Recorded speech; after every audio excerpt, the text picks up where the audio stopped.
Welcome back to Wicked Problems. I'm Richard Delavan.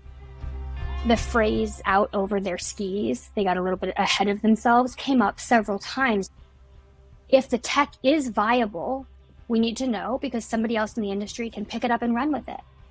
If it's not, we also need to know because everybody is trying to figure out what works and what doesn't. That is the nature of such a new market.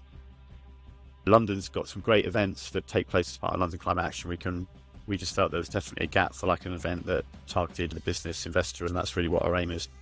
It's the funny thing about stories, the better they are, the more you really want to find out what happens next. And this episode is actually in a couple of parts. London Climate Action Week isn't that old, but if it's got OGs, Duncan Reid is one of them. Starting out as a bit of a webinar when we were back on COVID lockdown in 2021, Duncan has taken Reset Connect to being the flagship climate event of London Climate Week, which went from a few dozen people on laptops to an event that last year attracted more than 4,000 visitors. And on the 25th and 26th of June at London's Excel, expects to grow even bigger this year. And there's still time to get VIP or free tickets, but they will go, so stop dawdling and get yours.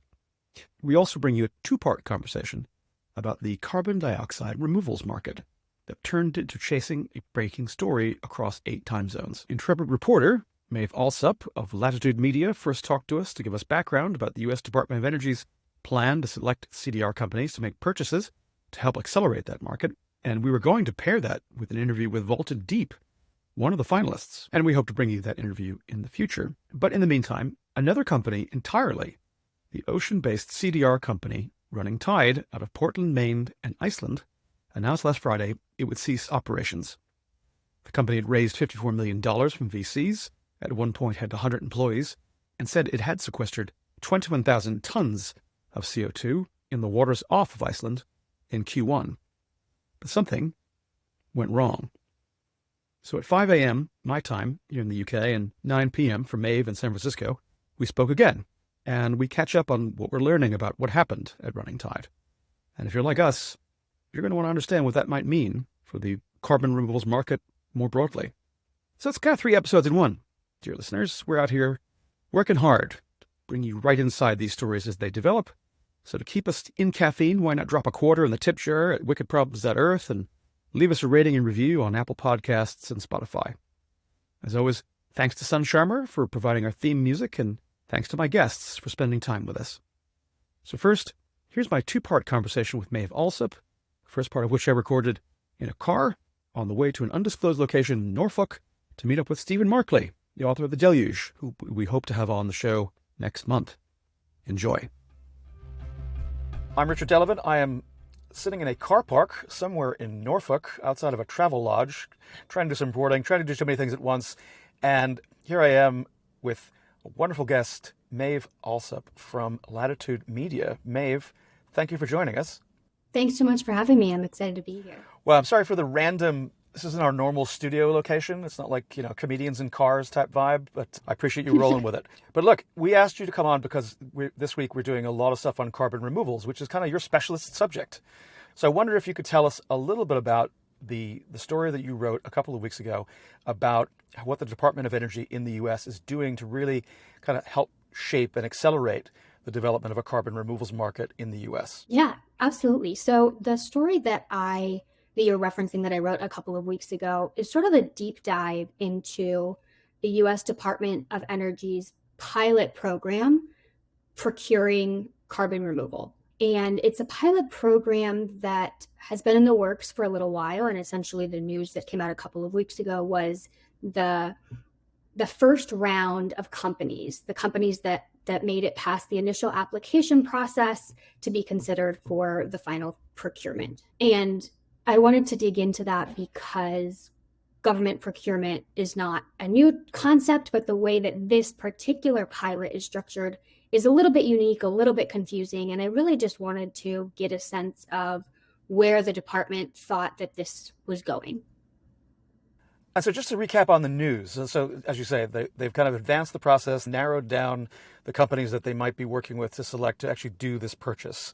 So we're going to be speaking, I think after this, with Julia from Vaulted Deep, the founder and CEO. But it's a sector listeners will know that we are perhaps not as obsessed as you are with it, but we like to cover it. We think it's something that's hugely important. It's one of the reasons we started this project in the first place, was to get our heads around where this was potentially going. So tell me, Maeve, in your reporting, some of the choices the DOE is making about how they're structuring the market this way. What's different about what they're doing that maybe you found surprising and you wanted to learn more about because you interviewed a DOE official? Yeah, absolutely. So the first thing to know about the way the US is approaching government procurement of carbon removal, because there are several different models that a government could take, the US is going with a fairly standard procurement model. And, I talked to Noah Deach at DOE, who basically said, there is no perfect like for like comparison to procuring something like carbon removal, but the closest comparison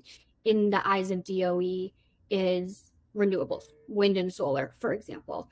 And so he said they're going with a fairly straightforward procurement model. At the end of the day, DOE is paying for tons of carbon removed from the atmosphere. That being said, because of where the funding for this pilot program is coming from, it's structured in the form of a prize or a competition, which is why we have, a handful of companies who made it through this first stage. So the structure of this pilot is kind of a quirk of the Inflation Reduction Act, which set aside funding for the government to both set up a pilot program for carbon removal and also to do kind of more traditional supply side work, right? Helping fund innovation, get pilots up and running. And so that's why it's structured kind of like a competition. And you can think of these different stages as DOE making down payments, is the way Noah Deach explained it to me. DOE is making down payments to these companies for the final stage of that prize. He did say that in the future, as they expand beyond a procurement pilot, actual procurement programs will probably not be structured as a prize, but that is just a quirk of where the funding is coming from Congress. So I'm based here in the UK, and we've gone through a number of auction rounds over the last few years, which have really helped to accelerate the deployment of offshore wind in particular. That's been gone from basically a very minor part of the electricity mix or generation to something that now, on a lot of days, is either the majority or the vast majority of the sourcing, to the point where kind of coal-fired generation is literally going to stop pretty soon, and the firming and peaking plants that they're still going to have are going to be ones that are certainly a little bit cleaner than coal. But in terms of why they decided to go with the model that they did, again, neither of us is a super expert in figuring out the financial modeling of the contracts for difference that they're going to use, but I gather that it's something close to something what Canada has been doing, and it's just the model that's closest resembling what the US is doing now. Is that right? Yeah, I think so. So again, when I was talking to Deach at DOE, he said there is not a country whose program we can look to copy and paste. Canada is probably the most similar, although in DOE's eyes, Canada is slightly behind the US on their procurement efforts, of course. But basically what Canada has done is they already have a mandate for the government to purchase sustainable aviation fuel, and they added carbon removal into that mandate recently. So that makes it similar in that it's a fairly straightforward purchase program. And as you mentioned, what the UK is doing is quite different. And Deach actually flagged the UK specifically to me as something that is a very different model. The contract for difference model is fairly different than what we've done in the US, but it's essentially guaranteeing some minimum revenue to CDR companies. And my impression is that the contract for difference model primarily has an eye on bringing down the market price of something like direct air capture, which, as we know, is extremely expensive, doesn't seem to be getting a whole lot cheaper. But yeah, that model, I think, is designed to encourage cost reductions. And basically, if the market price drops below that kind of floor that the UK government will set, the government will make up that difference to those companies. No, and that's what's allowed a lot of developers to get in. And I think that essentially was a pretty good deal if you're a developer to come in and build some of this stuff, because you're going to be able to bank on a certain minimum revenue stream guaranteed coming in, which makes it a lot more investable in some ways.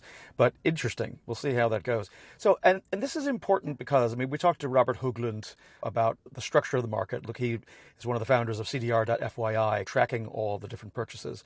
And his data suggests that of all the durable kind of carbon removal purchases so far in the world, that 65 to 70% have been done by one company, Microsoft, and only one government, Denmark, so far. But in the future, if there isn't a funding mechanism by which, it's lovely that Microsoft is doing that. They have their own reasons, clearly. These are all kind of, to some extent, reputational exercises, as opposed to a compliance market where, you have to do this stuff. And I think it seems to me like that's why it's interesting to see how the procurement model develops, because ultimately, who knows, in 20 years from now, are we going to see a world where, either taxpayers or through some funding mechanism like what Vermont just tried to get through with the Climate Superfund bill in trying to assess penalties on oil companies, the money's got to come from somewhere, because as you say, this is super expensive technology for most of the pathways at the moment. So what's your view? I don't know if Deitch give you any kind of hints about how optimistic they are about the structure of this market and what role the public sector is going to play going forward. Yeah, it's a good question, and I think it's an interesting one because the view of somebody like Deitch at DOE compared to folks I've talked to at carbon removal industry groups, and then also policy folks I'm talking to at specific companies, they all have slightly different takes. I think broadly, everyone agrees that government purchasing, public purchases of CDR is great. When I talk to the specific companies, what they have said is, look, this is small, $3 million or 3.2, whatever it might be. That is really, really insignificant compared to the purchases, the agreements that they're making with the Microsofts of the world, the Googles of the world, right? But what these companies are saying is the federal investment is a big benefit when they turn around and try to get private investment, whether that is from venture capital, whether that is debt financing, all of that money that they're looking to get on a much larger scale, the government funding, the government support smooths the way, eases the path for them on that, right? Deitch at DOE specifically told me we need way more money than DOE has to really build up a carbon removal industry. So in his view, the role of a pilot program and an eventual program is to kind of crowd in private investment, right? Encourage other private investors, maybe smaller than Microsoft, maybe outside of tech, but to encourage private investment and to also set up best practices and kind of guardrails for this voluntary market. So it's a slightly different take than some of the industry representatives who I've talked to who have said, gosh, won't it be great when the government is one of the major purchasers of carbon removal? It doesn't sound to me like DOE thinks they're going to become one of the major purchases of carbon removal anytime soon, but they do see their role as kind of pushing more private investment in and building up best practices. So everyone seems to have a slightly different take on why exactly this program was beneficial for the industry writ large. Well, I think that's really interesting signaling. I guess last question on this, because I know that we wanted to kind of let you get on with your day there in San Francisco, but also I suppose it's a question that I've been noodling with, and I actually didn't prepare for this, so if you tell me to get lost if you don't want to answer it. But obviously the election's coming up in November.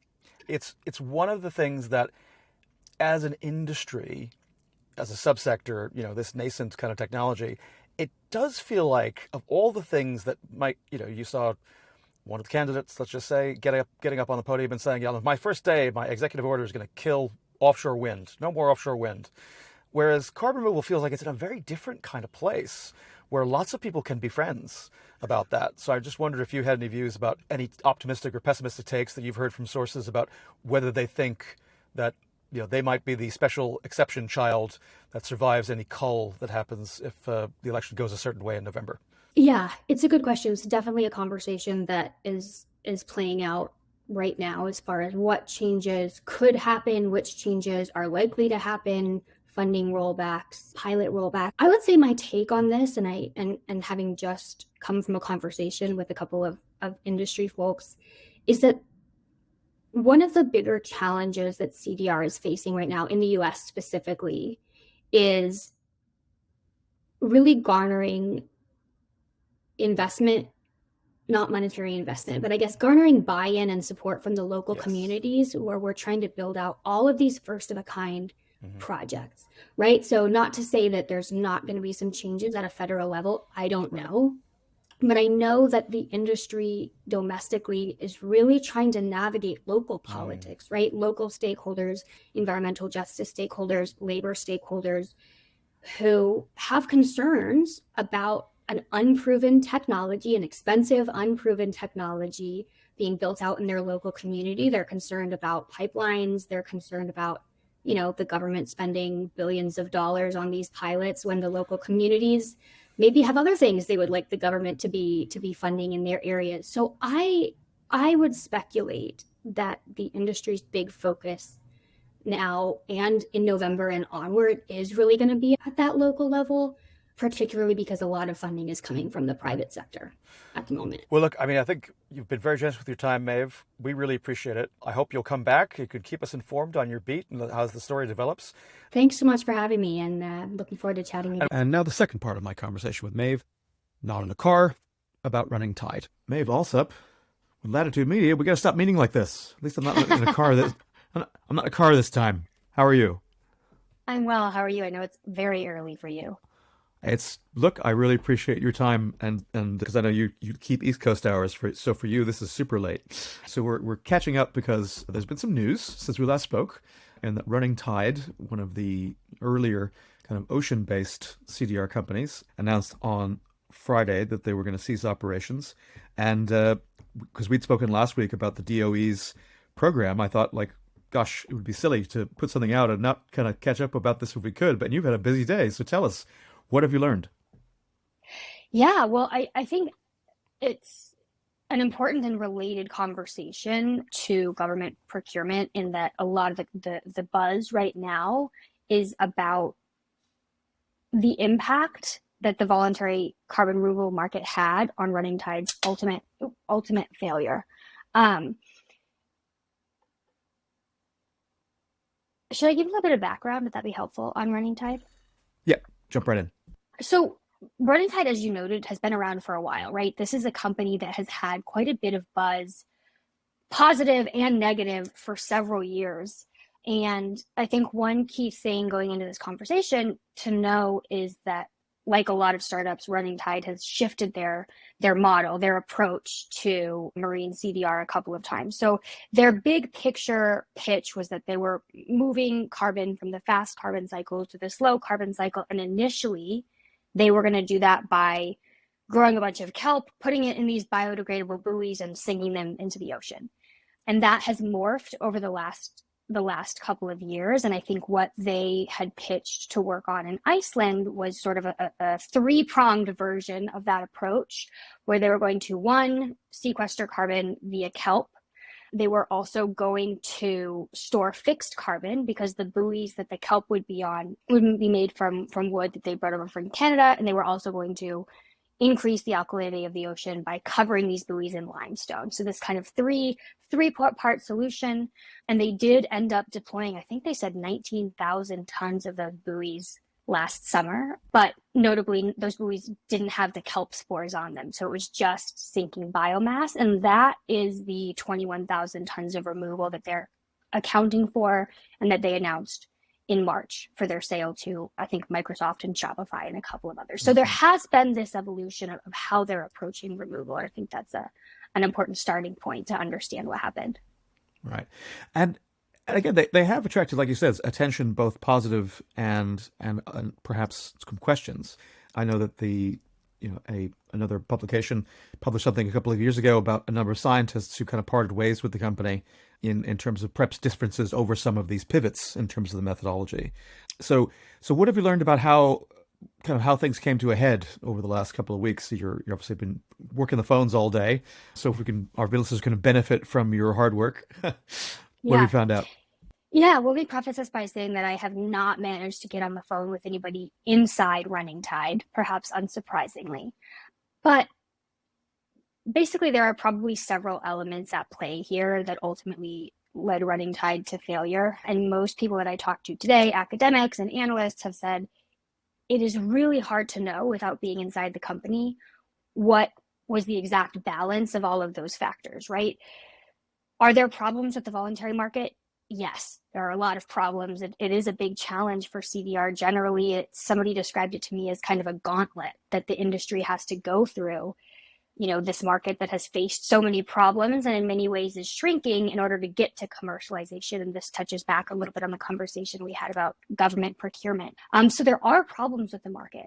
That being said, as you noted, there has been a lot of skepticism about the company and also about the approach for a long time. And I heard a lot of those skepticisms echoed today.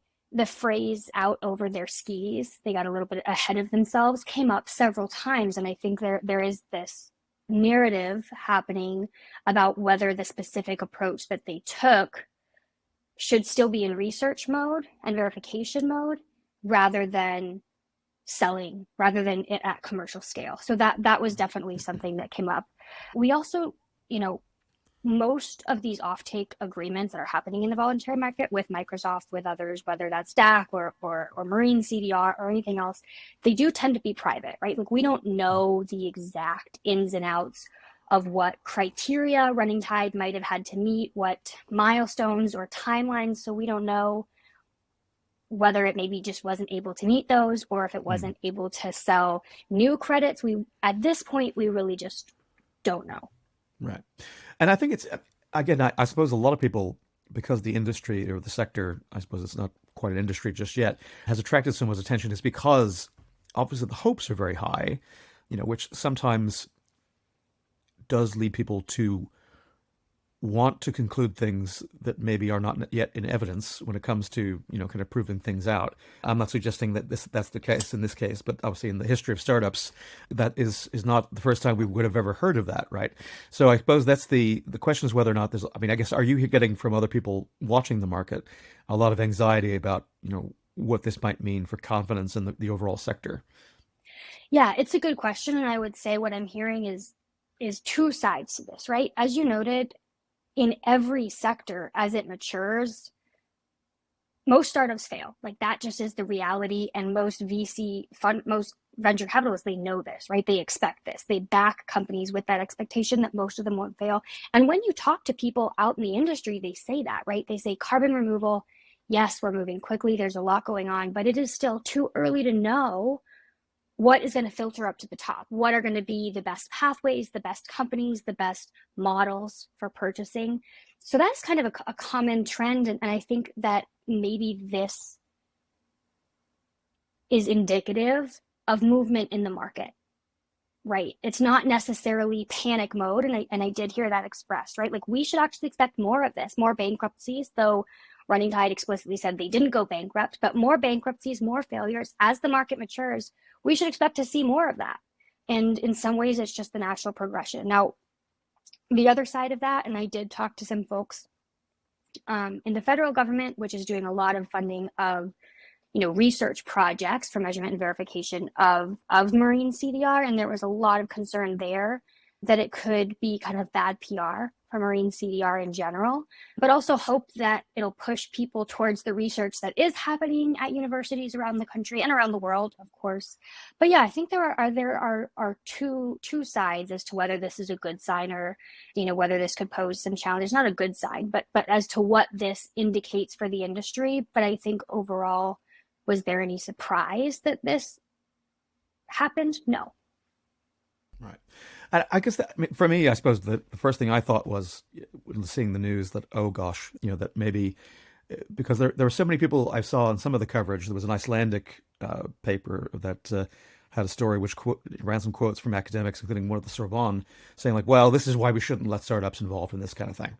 Because they're not they're not like adult supervision. We can't really have people doing this sort of thing, and that struck me as like, whoa, okay, that kind of sentiment is the kind of thing that I can imagine being people picking up and running with it, and that being the PR problem that your source in the federal government was talking about, where that kind of spreads. So I suppose I guess we're also hoping to speak to someone within the Running Tide management team. I guess for me, I mean my view, I don't know if you agree or disagree, is that, I mean, the more transparency that can be shed on this as soon as possible, that the less of an issue this is going to be for the overall sector. I know that a lot of observers like Robert Hoglund, who's been on the show, called for them in a very nice way to say, like, the more data they can share sooner, the better this is going to be for everybody in terms of trying to unveil their results so that they can be shared.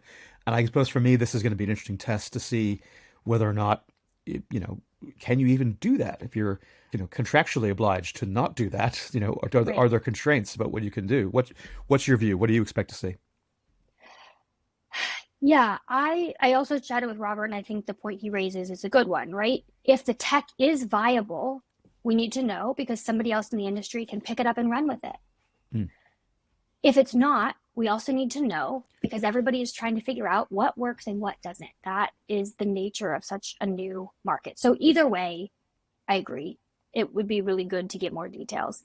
I would personally be surprised if we get a lot more details. Yeah. I think I would guess that Running Tide's financial backers have a big say in how all of this is playing out. The market answer to me seems like the most straightforward answer, and I'm sure that it really is a key element. Is it the only element? Based on who I've talked to, maybe not, but it is the less complicated of those two kind of PR paths for explaining what happened to the company. Right. Well, Maeve Allsup, we will definitely be looking for your coverage to help us follow the story, and we really appreciate you staying up late to talk to us. Anything else that we should be keeping an eye on with this? Again, obviously we'll be looking for your byline, but anything that you're looking for how this story might develop over the next couple of weeks? Well, I'll definitely be keeping an eye on the Icelandic media. You noted the investigative piece from an Icelandic newspaper. That is a really, really good one. I think they have a super detailed timeline, and they really dig into the proposals that the company was filing with the Icelandic government, where and when things were happening, the oversight, like how all of this played out. It's a really nuts and bolts look at what happened last summer. So I definitely recommend that, and I'll be keeping an eye on that as well. And yeah, I mean, I would love to talk to somebody who's worked at Running Tide, whether they worked there right up until last week or earlier. And I think I would also be really curious to see what Shopify and Microsoft and the purchasers have to say about this, the financial backers. Is there any worry that this is going to in any way set back the DOE program that we spoke about, which we'll play that portion of our conversation from my car after this? But I suppose that for me, that was something else that came up, is that, well, is someone on the Hill going to raise this and say, why is DOE throwing money at something that here's a story that says why we shouldn't do that? It's a good question. I suppose there's always the risk that a company could become sort of a political football, especially this year, as I think we touched on in our other conversations. As far as the prize, in part because of the way it's structured and the way that they're kind of winnowing down from these initial 10 companies down to just, I think, 2 or 3, I expect that DOE would say it's not going to have an impact on that funding. Will it come up on the Hill? I don't know. I wouldn't be shocked if it does. Yeah. Okay, well, we're going to keep an eye on that, and obviously we'll make sure we put some contact coordinates for you in the show notes so that anybody out there who is listening, and again, I suppose it's always something I think is important to note, is that obviously there are a lot of humans who put a lot of time, put a lot of heart, put a lot of effort into this company. I know there were up to 100 employees at one point between Portland and Iceland in Maine, and I suppose our heart does go out to everybody who might not be looking at a future and wondering about their security. So I guess it's important, as we are enthusiastically chasing the story, that people also recognize that you and I both are kind of conscious of that fact, and our sympathies do go to those people. And it's worth noting, I mean, this is a company, we've talked a lot about the criticisms, but this is a company that has had a lot of support. I encourage listeners to take a look at what Shopify has said about it and others. This is a company that has had a lot of support, a lot of interest. And this is not to suggest that biomass sinking or seaweed sinking are not viable pathways. There's a lot of interest and a lot of research on both of those.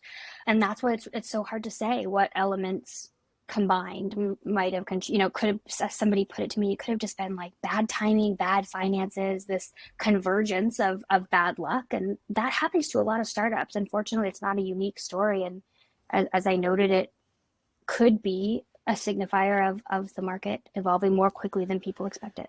Where can people keep on touch with for your, where can people best follow your work, and any social coordinates where it'd be good for them to check in with you? Yeah, absolutely. You can find all of our coverage of CDR and the energy transition more broadly at latitudemedia.com. And you can also find us on LinkedIn. We've got a weekly news roundup in the form of a newsletter that goes out on LinkedIn. And of course, subscribe to our newsletter to get our coverage in your inbox. Outstanding. Well, if anybody in the audience hasn't done that yet, you are really missing out, because Latitude and Maeve's coverage in particular is where I learn a lot. And so I know you will too. So thanks very much. So we'll be right back. And when we return, we'll have our conversation with Duncan Reid, a London Climate Action Week OG and founder of its flagship event, Reset Connect. Link in the show notes where you can get tickets. Hello, Richard. How are you? Great to be here today. I'm absolutely great. Thank you so much for joining us on Wicked Problems, Climate Tech Conversation. So Duncan, this is your fourth year running Reset Connect as the flagship event for London Climate Action Week. What's that been like? So Ben maybe started London Climate Action Week back at E3G back in 2019, I want to say. Is that right? That's right. Yeah, that's right. Yeah. So it's kind of grown from there, and you guys have become a really central fixture for that. So help set the scene for people who, for people about half of whom won't be in the UK, therefore won't be familiar with the story. But give us a bit of backstory for that. Yeah, I think New York Climate Week's actually, or Climate Week New York's actually been running a little bit longer. I think that's got a few more editions than London Climate Action Week, and they serve kind of very similar purposes. I think originally it was probably, it was a kind of central point. This is the London one, a central point between the two COPs. And it was an opportunity for, government and policymakers to come together and keep that kind of momentum and drumbeat going in between the COPs. But I think it's changed quite a lot. I mean, even in the sort of 3-4 years that we've kind of been in this space, it's changed dramatically. The first time we got involved was actually coming out of the pandemic. I think we started in about the April or the May, and the first London Climate Action Week that we got involved with was the 2021 edition. And we just actually ran a number of webinars. I think we were, any kind of climate tech guys will know that you do your proof of concepts and your MVPs and things like that. And we could see that, my background is sort of running big trade shows, and I've been running big trade shows at a company called Clarion, who are owned by a company called Blackstone. And I think when they were originally, thinking about setting up London Climate Action Week, London and partners, who are sort of part of the mayor's office, I believe, came to Clarion and said, look, you're interested in running a big flagship, a big trade show? And at the time they didn't, Clarion weren't really interested in it, but the pandemic came and I kind of saw an opportunity. I knew, you could have a big event in this space. And actually, having worked in trade shows for 20 odd years, I think if you are looking to, bring an industry together and have the most amount of conversations, make the most amount of change, then trade shows are really good for that. And that's really what we set about doing. It was, how do we create like a big trade show that, is a really good meeting point between the two COPs. And, London's got some great events that take place as part of London Climate Action Week, and we just felt there was definitely a gap for like an event that targeted, the business, investor and sort of audiences. And that's really what our aim is. Right. And so in 2021, for my sins, I was doing some event type stuff as part of some of the thing, but another part of the world. And of course, the debate always was, do you do something live, do something hybrid, or do something completely online? So just take us back to that. Like, that must have been quite a dilemma. Here you are, the run up to Glasgow, the COP26, right? So there's a lot of local interest coming into that climate week in June of that year. And so what were the dilemmas? Like, how did you decide like whether to pull the trigger or not? Or did you always know it's just going to be online? For those webinars, we always knew they were going to be online only. I mean, we were literally coming out of COVID, trying to get attendance at a venue was almost impossible. There was no guarantee you were going to get it. So it was almost, I don't know, maybe it would have been harder if we'd gone straight to in person.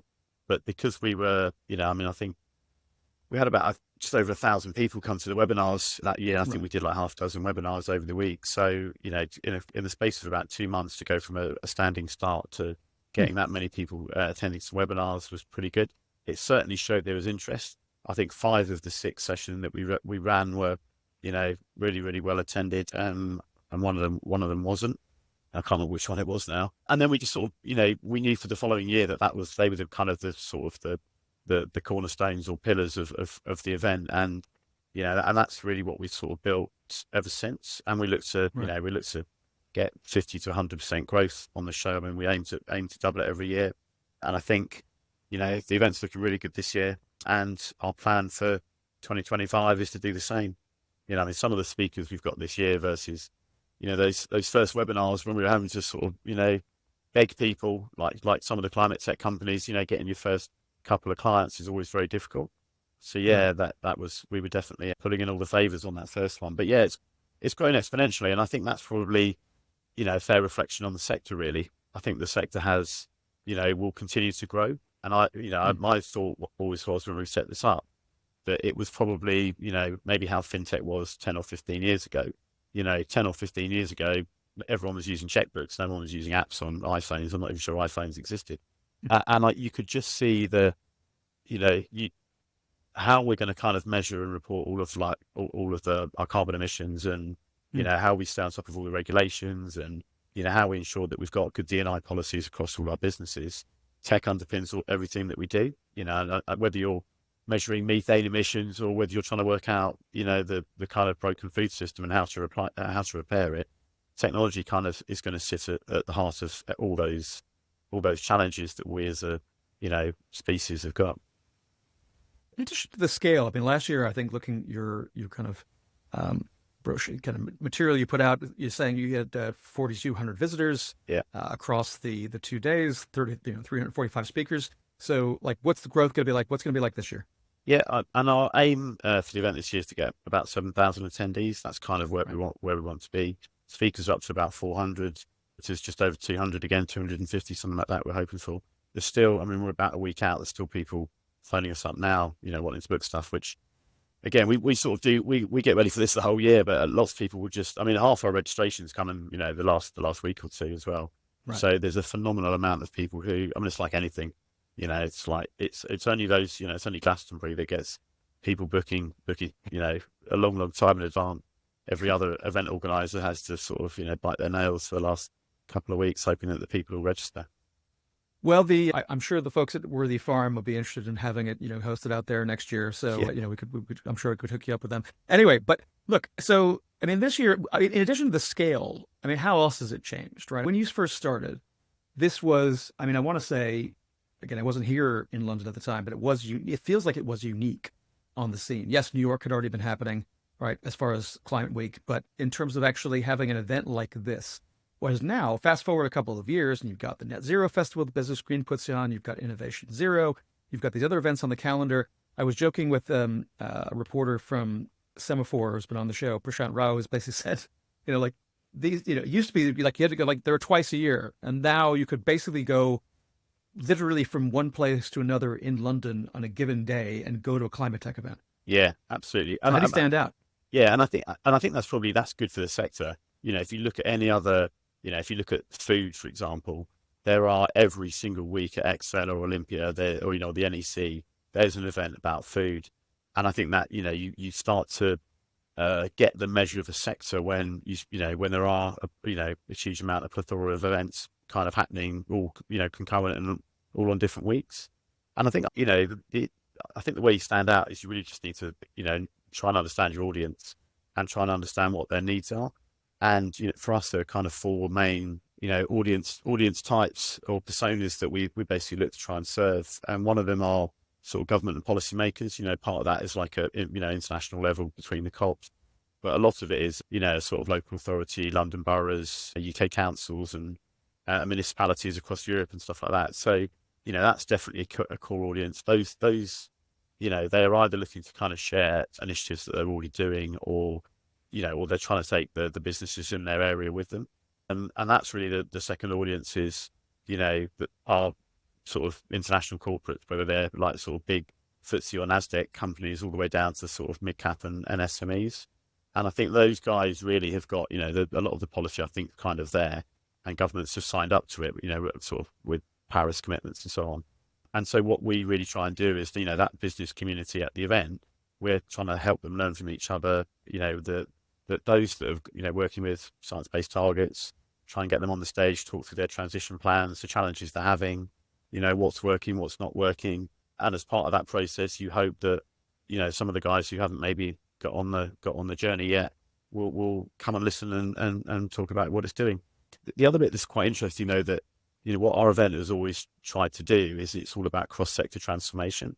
So if there's a particular technology or solution or, challenge that's been overcome in one sector, whether that's automotive or retail or whatever it is, you try and get the other people, in other industry sectors to kind of learn from that. Because apart from things like the hard to abate stuff like cement, actually most businesses are grappling with kind of similar challenges, whether that's, dealing with regulation, business transformation, workplace culture, or whatever it might be. And those challenges are kind of fairly universal, I think. The third audience group we focus on then is the kind of the investor community. And those, that's a kind of key part of what our event's about, everyone. And we get everyone across the full spectrum of capital, from sort of VC, impact angel investors on some of the smaller investments, all the way up to the big institutional investors. And because the challenges of those first two groups, whether you're government or whether you're business, often the challenges come down to where you get capital and, how you deploy it and so on. And a lot of these kind of challenges that we're having to face, once in a generation type things. And then the fourth group we go after, that we target quite a lot, is the startup and scale up community. And, realistically, they're the guys who, more often than not have got the solutions that the first three groups are interested in, whether they've got, a solution to be deployed in a city, or whether they've got, something that a Google or a Microsoft or an IKEA might want, or whether it's an investable proposition that the investor community is interested in. So I think there's, that's what our show does. It's a full ecosystem, and it really looks to bring together all those different audiences and get them all learning from each other. Pretty good. And so this year, I mean, are there kind of, is it thematically, are there things that are different? Obviously, the agenda has changed a lot in the last year. Risk has come up a lot up the agenda, and I noticed there's a lot of speakers who are speaking to that on the conference program this year, because you've had legislation, you have the SEC kind of rules changing in America, you've had the European rules changing about requirement for disclosure of climate risk, and you also had this agenda about adaptation resilience becoming used to be something we couldn't really talk about. It was just not discussed in public, and now it's something that every company is starting to look at, like, what is their kind of adaptation resilience plan, both for physical risk and transition risk. Yeah, and I'd say a year ago at the event, certainly 2 years ago at the event, a lot of these conversations were conceptual, and now they're actually, it's a thing. From the 1st of January, the top 11,000 businesses are having to start, as part of CSRD, start declaring what their emissions are. If you're a UK based business that trades on the stock market here, from the 31st of May, anti-greenwashing legislation came in. From July, you need to start, if you're using the word sustainable or sustainably, you've got to be able to back those claims up. I think that EU's got a whole lot of deforestation rules that have now started to come in as well. So yeah, I'd say over the last 2 years, it's gone from being, and I think, which is, I think it's a needed thing. I think what we always needed in this space was carrot and stick.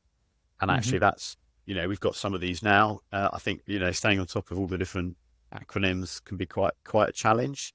And what our show hopes to do is to break down some of these different challenges. So I definitely say regulation is a key piece.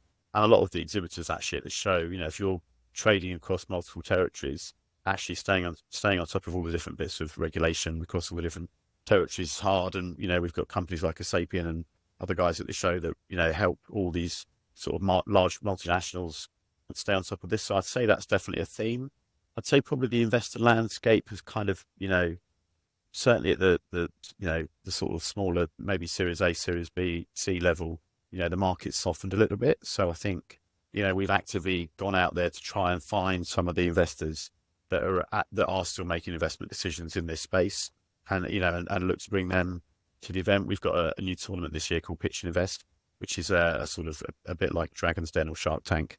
Obviously, I can't say Dragon's Den or Shark Tank, but yeah, it's a bit like that. And the winner goes off to compete in San Francisco at the Startup World Cup for $1 million prize.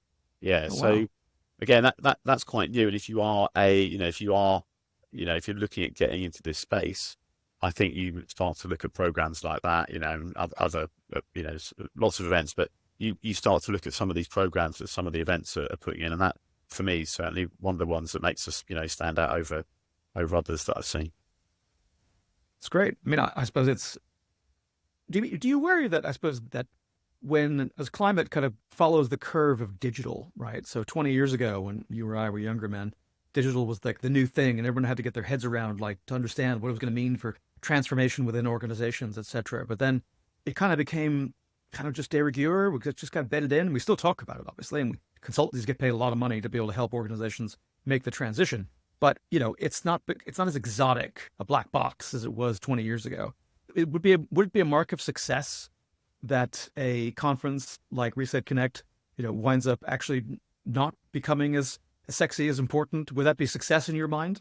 Yeah, I think because we want sustainability and net zero to become business as usual, don't we? That would be the holy grail. And I think, I think digital has become, it's everything in our life now is got a digital footprint on it, hasn't it? But there are still really successful MarTech events out there which are launching all the time. There's AI events that have come on board on the scene in the last 2 years that weren't there. So I think the digital landscape is always evolving.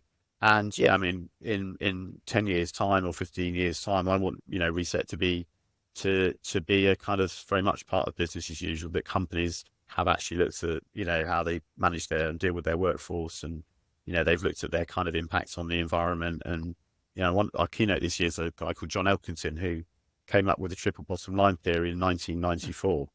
So, you could, I mean, that's obviously, we were definitely younger then. So, I'm not sure anything, these are all evolutions, aren't they? And, you to kind of get people thinking about sort of life and business in a new way often can take, decades. I'm not sure we've got decades there if the planet keeps heating up at the rate it does. So. Oh, indeed. And anything else that's going to be new and exciting that people should be looking out for? Definitely make time to come to the Excel this year. It's 25th and 26th, if I'm not mistaken. So that's right, yeah. 25th Tuesday and and Wednesday. I mean, I think we generally start our days, when I mentioned about John Elkinson, we generally start our days with a sort of, hour and a half of live back-to-back keynotes. Mm-hmm. We've got quite a big nature-based theme that runs throughout the whole event this year. I think a lot of fund managers and investors are kind of thinking about sort of business through that nature lens now. All the corporates are, some of the really big multinational corporates are starting to actually create nature-based funds as part of their sort of corporate venture arms. And there's lots of projects. I mean, we've got some fantastic actual projects at the event where, people have, whether it's in Brazil or in the UK or wherever it might be, are actually, looking at kind of sort of turning around deforestation and kind of rewilding, some of the UK. So yeah, lots of really. And that's a good thing about the event is because it's a full ecosystem. You can come in and listen to the investor angle or listen to some of the exhibitors there. I mean, and again, back to the cross-sector transformation piece. I think there's every year we get a couple of really great exhibitors who've taken something out of one industry and put it into another to make big transformational change. So yeah, I think there's I'd say lots of great exhibitors. We've got some amazing keynotes. We have 3 big stages, one for the business community, one for the kind of cities mayors, and one also for the investors. So I think, lots going on each of those stages each day. There's an England game on the Tuesday, the 25th. So it's the last group game. Fingers crossed we'll be through by then, but who knows? So. Okay. Well, I mean, I suppose there might be potentially an adult beverage area where there might be a screen that people might be drawn to temporarily. Yeah, there certainly will. Yeah, that's something that every event I've ever done, we've always made sure that there's definitely a few drinks, because I think that kind of, bringing people together and doing the networking piece is kind of a key part of, what makes events great and why people come to them I mean, Zoom's great, but, people love going to events because you get out and meet people, and, that's part of what we as humans really love. Well, Duncan, Reid, I think any final closing thoughts? Otherwise, I know you've got super busy. You're a week out, so I'm not going to keep you longer. You've been very generous. No, I'd say if any of your visitors or listeners want to come to the show, registration is free. Just head to Reset Connect. There's some VIP and startup packages, but yeah, we try and make the event free for all because we want to get as many people coming and spread the word. So that's a key part of what we're doing. Well, we'll definitely make sure that those links are in the show notes. And Duncan, Ray, we wish you the best for next week and hope it goes super well. Yeah, I'll see you there. If you liked this conversation, please share it and leave us a rating and review on Apple Podcasts or Spotify. It really helps people find the show. If you'd like an ad-free version of this podcast, consider becoming a paid subscriber at wickedproblems.earth. You'll also get our newsletter, all our show notes, member-only goodies, and you'll be supporting media that wants to tell the stories at the frontier of climate tech, the place where people and politics, technology and capital meet and shape the future. And whether it's one you'd want to live in. Wicked Problems is written and edited by Richard Delavan. Production assistance was provided by me, Theodore Delavan. Wicked Problems, Climate Tech Conversations, is a production of Wicked Problems Limited. Thanks again for listening.